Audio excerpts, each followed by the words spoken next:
People love Minecraft, and people love war, and I have plenty of experience with wars in Minecraft. I'm CaptainNate, and I host Minecraft Nation servers like Rise and Rule, Kingdoms and Conquest, and Rise to Power, just to name a few. And today, to celebrate the end of another year, let's go back and look at the top 5 wars on the CaptainNate channel voted by you guys.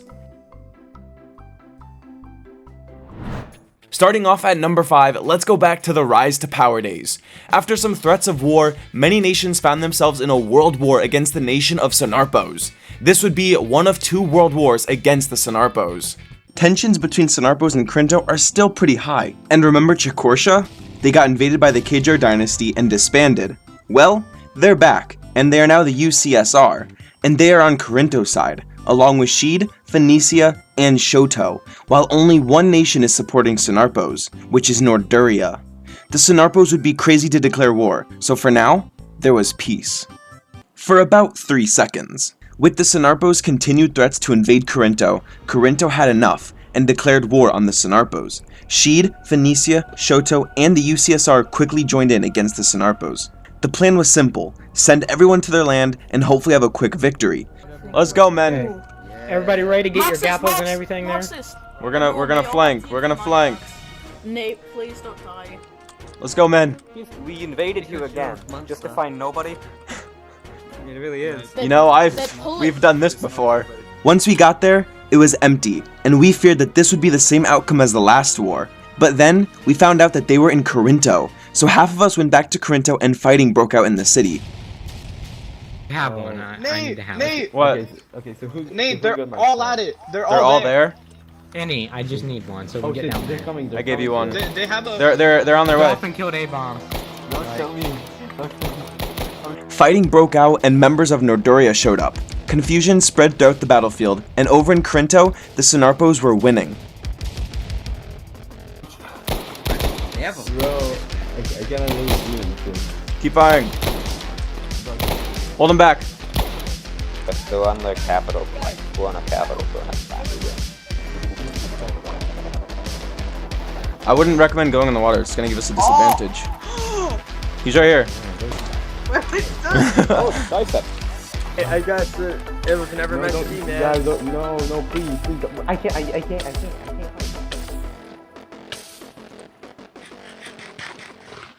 The Sonarpos ended up actually pushing back the Giant Alliance and won the battle. And after a short amount of time, all the nations of the Alliance had to surrender, and Sonarpos actually won the war. Next up at number 4 is a more recent war, Rise and Rule Episode 3. Cavier enters Amthala, starting a massive war. But this relationship between the two nations would be tested when a group of Cavier citizens embarked on a journey that would forever alter the course of history. Unbeknownst to them, their path would intersect with Amthala. Once arriving in Amthala, a misunderstanding led to a violent clash between the Cavier citizens and Amthalans, leaving some Amthalan lives lost. In the face of this crisis, Amthala turned to its long-standing ally, Luxlancia, invoking the terms of their alliance for protection and support. However, the response took a dark turn. What began as a call for assistance evolved into a brutal confrontation, when Amthala and Luxlancia began to push forward and attack the Cavier citizens instead of just defending the city. The Cavier citizens were slaughtered. Predictably, the Cavier government, informed of the tragedy, was left seething with anger. Both sides outraged by the deaths caused by the other side. And as propaganda spread like wildfire, diplomacy failed, and Cavier declared war on Luxlancia. Amthala found itself at a crossroad. Despite its initial willingness to stand by Luxlancia, external pressures mounted. Pharmo, a strong global power, saw the potential of a larger conflict and issued a stark ultimatum to Amthala. If Amthala were to side with Luxlancia in this war, Pharmo would enter the war on Cavier's side. This forced Amthala to stay out of the war, making this a conflict between Luxlancia and Cavier alone. Luxlancia and Cavier charged at each other. The two nations would meet at a midpoint, in a small field surrounded by mountains. Luxlancia arrived on horseback and were able to quickly take control of this battle.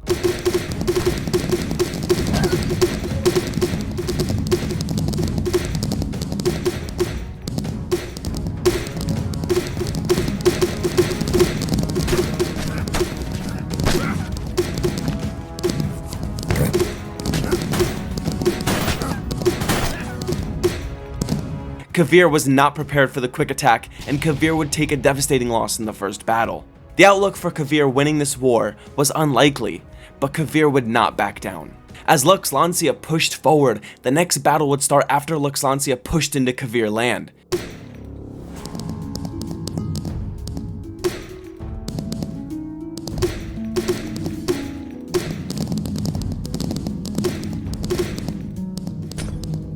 Luxlancia started off strong, knocking down the Cavier army. But once Luxlancia was able to push up the mountain into the Cavier city, the Cavier soldiers used their knowledge of the city as an advantage and would slowly pick off the Luxlancia soldiers in the street.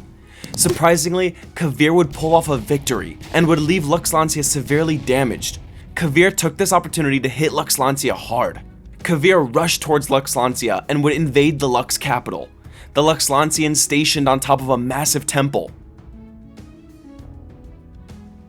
The Cavier soldiers would have to make the treacherous climb up the temple. But once reaching the top, arrows rained down from the temple, but Cavier was quick and Luxlancia had limited weapons and gear. Quickly making their way up the temple, Cavier was able to take over and secure a victory.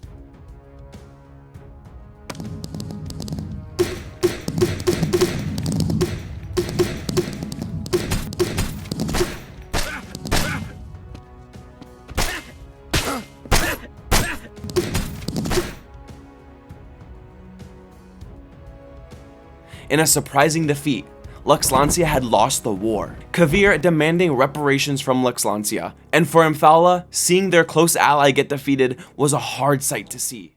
That brings us to number 3, another war from Rise and Rule. This war is unique as it didn't actually involve any official nations.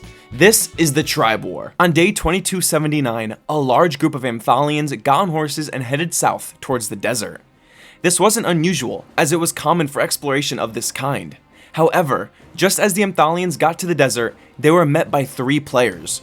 2 from the New Mycelium tribe and 1 from the Clavaria tribe. What started as just a standoff quickly became a conflict when the Amphalians pushed forward on the 2 tribes. New Mycelium and Clavaria saw this as a threat and charged forward.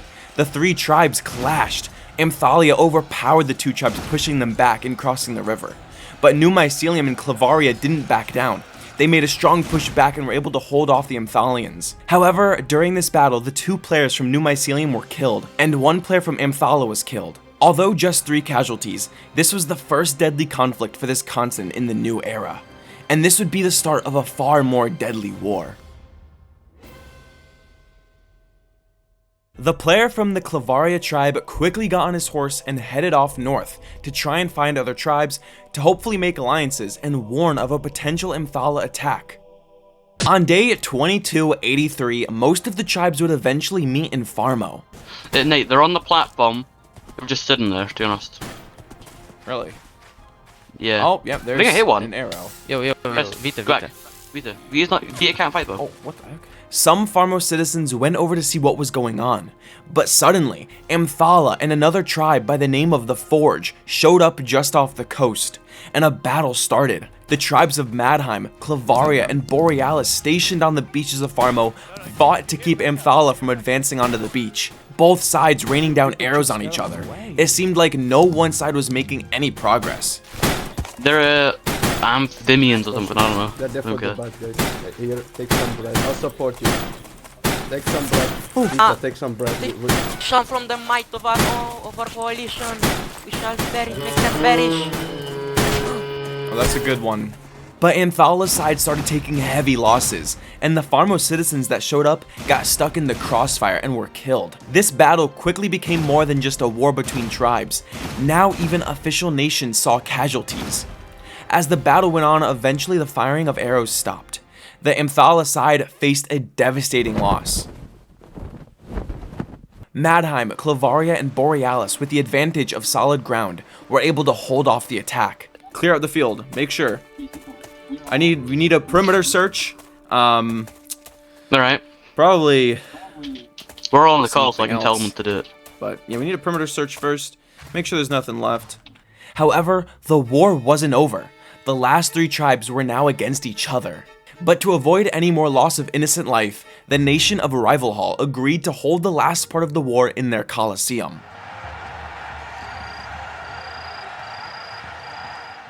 3 players from Borealis, 1 player from Madheim, and 1 player from Clavaria was all that was left. They all agreed to fight 1v1s, and the last player alive would be considered the winner of the Tribe Wars, granting their tribe to be recognized as an official nation. For the final round, just 3 players remain, all from different tribes. The winner of this round would decide what tribe becomes a nation.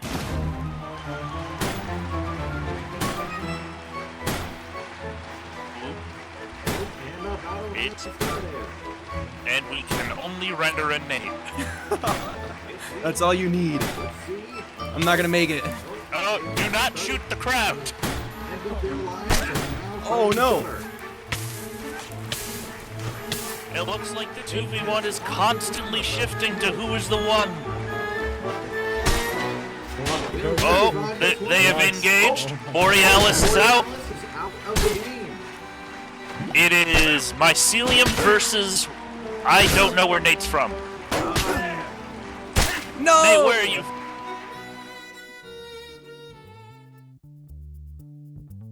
Returning to Clavaria with news that would forever change history, Axon informed the people of Clavaria of his victory.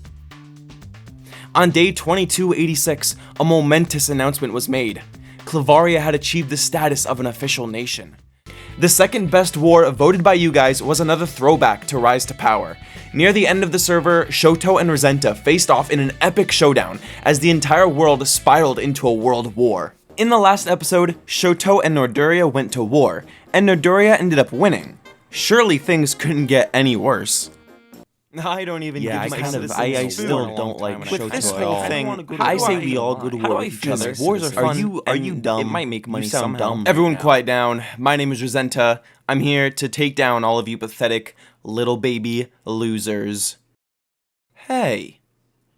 That's not nice. Renta was a newly formed nation in the northmost part of the map.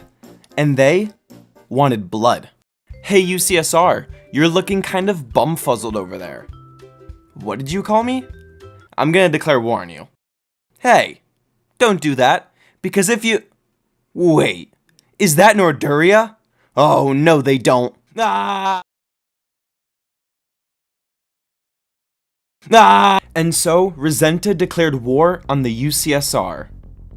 And with Shoto too busy being mad at Norduria, there was no one to help the UCSR. Renta targeted the UCSR capital, and the battle began. UCSR fortified the city, but Renta was strong and well armed.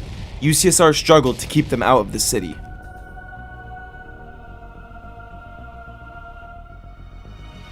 And the UCSR ended up losing the war, and Renta claimed all of the UCSR land as their own. Then Norduria merged with Shoto, and Renta made it clear that they wanted to attack Shoto next. So, to avoid war, me and the leader of Shoto had a meeting with an ambassador from Renta. Sire, I have talked to Shoto, and we have agreed to not fight. We are at peace. Can I see that real quick? Yeah, sure. Alright, let me just grab this right here and do this, and then, let me just, oh, whoops. What are you doing? Here. Tell Shoto that they can go kiss my ass. Well, now that there's gonna be no more wars ever again, I can finally finish building my city. Hey, so, the King of Renta told me to tell you to kiss his ass.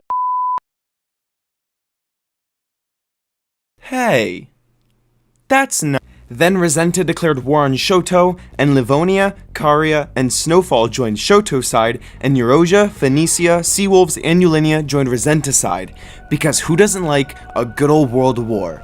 Also, I'm going to call this side Team A and this side Team B. So with all that out of the way, this is what the map looks like. This would be the largest war ever on the server, and the first battle takes place here. Team A all met in Norduria, which is now owned by Livonia. Then Team B arrived and the battle began. This would be the largest battle ever on the server, with over 50 players fighting. Team B hoping to win this battle and maybe force Livonia out of the war, but Team A was very prepared.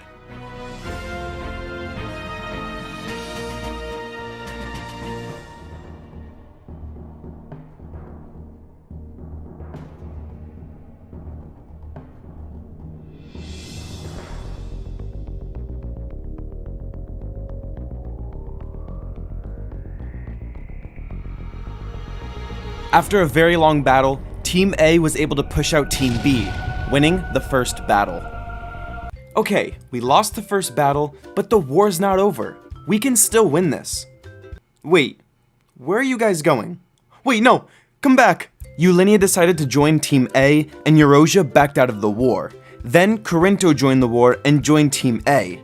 Nothing could stop Team A, and so they decided to invade Renta. And the second battle began.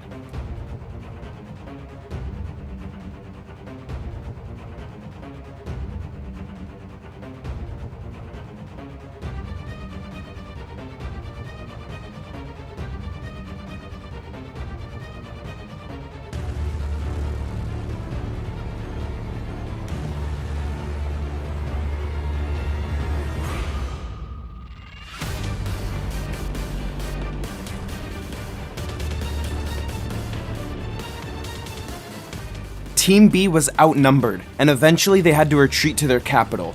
Team A won the second battle. Okay, we lost another battle, but it's still not over.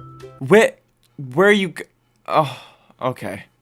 Phoenicia got out of the war, and now it was nearly impossible for Team B to win. Team A invaded Renta's capital for the third and final battle.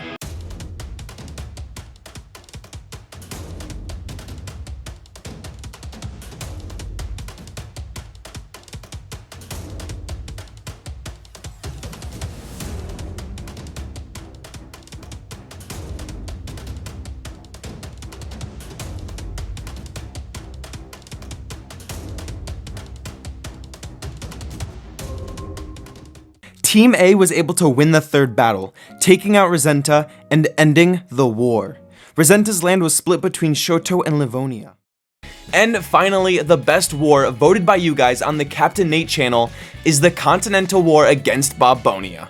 This war from Rise and Rule showed off the power that the nations of Cre La Hoya had, and would be the downfall of the ruthless dictator Bob Jr.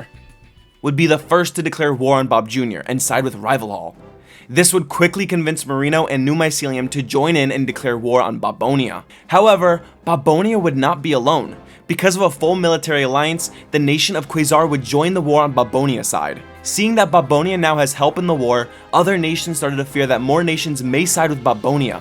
So, Borealis and Cavier would declare war on Bonia to help defend the continent. Pharma would then call on all of its dominions to also join the war. It would then be announced that the old leader of Palthia was murdered by Bob Jr. after he attempted to retake the throne. This would anger the rest of the nations even more, and shortly after, 3 more nations would declare on Bonia. As it seemed more and more likely that the allied forces would defeat Bob Jr., in a turn of events, Lux Lancia and Paso would side with Bonia in the war. The reasoning behind this was unclear, but now there was a possibility that Bob Jr. could win this war and take over the entire continent. Nearly every nation began focusing on getting armor, weapons, and food. The Alliance would first send their horse unit at the Bonia Alliance, who was stationed in a fort. Firing between the two started, and the first battle of the war against Bonia had begun. The horse unit made little to no progress, both sides firing at each other but no casualties. The Alliance would fall back, and then send all units directly at the Bobonian Alliance. Go, go, go! No! Now we're talking. Bonia will fall! Vive la Venoria! Vive la Venoria! Down with Bonia! Vive la Venoria! A massive battle broke out. Players quickly building walls and taking cover. Arrows rained down from every direction. Friendly shot! There's friendly fire! Friendly fire, watch out! Fire! After a long, hard-fought battle, the Alliance prevailed as victorious, a crucial victory in this war. This would by far be the deadliest battle in the history of the continent. For now. Bob Jr. ordered his men to fall back to Bonia, and the Alliance would quickly regroup and heal, then march towards Bonia. The Alliance stationed on a fort on top of the hill overlooking the Bonia city. As the Alliance rushed in for the next battle, Bob Jr. and the Bobonians attempted to get in their ship and possibly flee the continent. But the Alliance wanted Bob Jr. and his ruthless army to pay for what they have done. With the advantage of the boat, the Bonia Alliance held their ground strong, preventing the Alliance from boarding the ship. Get out of here! Take your boat and leave! Get out of here! We don't want you here! Up and over! They're on the sails. They're on the sails. Up and over! Does For anyone Great have La Jolla! I accidentally. I'm just smacking anyone! Hey, one person.